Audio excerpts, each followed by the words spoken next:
Hi friends, ఎలా ఉన్నారు? దేవుని పరిశుద్ధ నామానికి స్తోత్రం.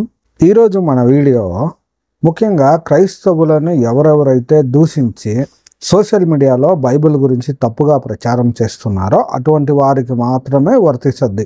చూడండి, ఈరోజు చూసేటప్పుడు సంపూర్ణ శ్రీ బ్రహ్మవైవర్త మహాపురాణము, వేదవ్యాస మహర్షి కృతము, పబ్లిషర్ వచ్చి న్యూ గొల్లాపూడి వీరాస్వామి అండ్ సన్స్. దీంట్లో చూసేటప్పుడు ప్రథమ ఖండము బ్రహ్మఖండము 20వ అధ్యాయము పేజీ నంబర్ 70, 71, 72.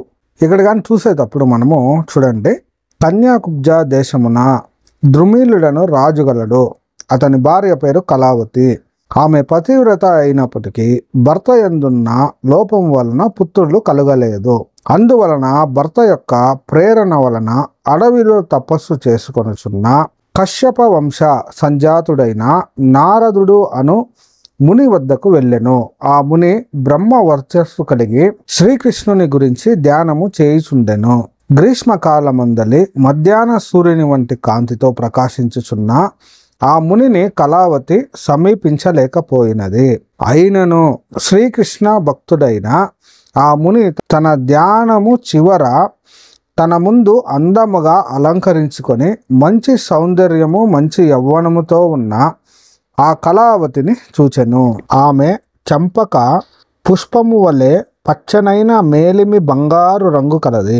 శరత్కాలమందలి కలువ వంటి కన్నులు కలది. బృహన్ని తంబము బలిసిన వయోధరములు కలది. పచ్చని చీర కట్టుకొని మద్యము త్రాగినందువలన ఎర్రని కన్నులు కలది. నొసట సింధూరపు చుక్కతో భూషణముతో కాటుక గల కన్నులతో పాదములకున్న పారానితో ఊర్వశి వలె కనిపించినది. ఆమె ముని రూపమును చూసి మోహించి తన చన్నులు కనబడునట్లు చేయుచు తన మనస్సులోని భావమెరిగించెను. నిర్జన వనములో తనకు ఎదురుగా వికృతపు చేష్టలు చేయుచున్న ఆమెను చూచి ముని, నీవెవరివి? నీ భర్త పేరేమి? నిజము చెప్పమని గద్దించెను. ఆ ముని యొక్క మాటలు విని కళావతి భయపడుచు మనస్సులో శ్రీహరిని తలుచుచు వినయముతో ఇట్లు అనెను.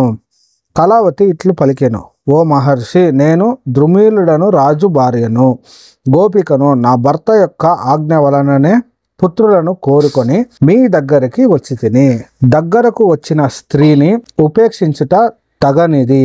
అగ్ని ఏ విధముగా అన్నిటినీ భక్షించునో తేజస్సు కలవారికి దోషములు అంటవు.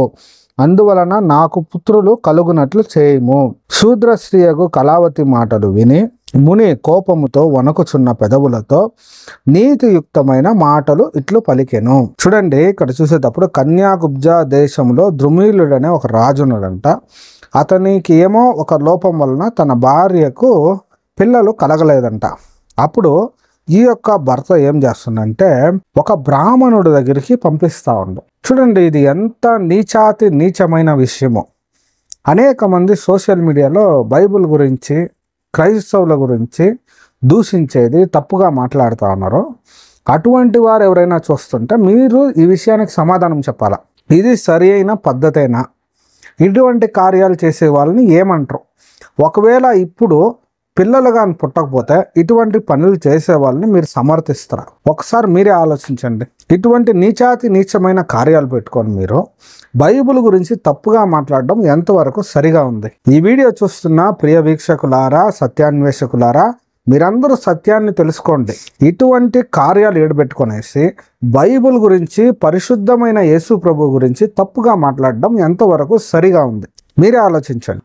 చూడండి, ఇలా ఆ ముని దగ్గరికి పోయేటప్పుడు ఆ యొక్క స్త్రీ గురించి ఎంత నీచంగా వర్ణిస్తూ ఉండరో ఒకసారి గమనించండి.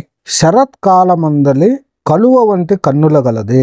బృహన్ని తంబము బలసిన పయోధరములు కలది. పచ్చని చీర కట్టుకొని మద్యము త్రాగినందువలన ఎర్రని కన్నులు కలది. అంటే ఇలా పంపించేటప్పుడు సనాతన ధర్మంలో బాగా మద్యాన్ని తాగిపిచేసి బ్రాహ్మణుల దగ్గరికి పంపిస్తారా? ఇది ఎంత ఘోరమైన విషయం ఒకసారి ఆలోచించండి. తర్వాత మీరు ఇంకా కంప్లీట్గా చూసేటప్పుడు ఇంకా ఆశ్చర్యపోతారు. మీరు చూడండి కళావతి ఏమని చెప్తుందని.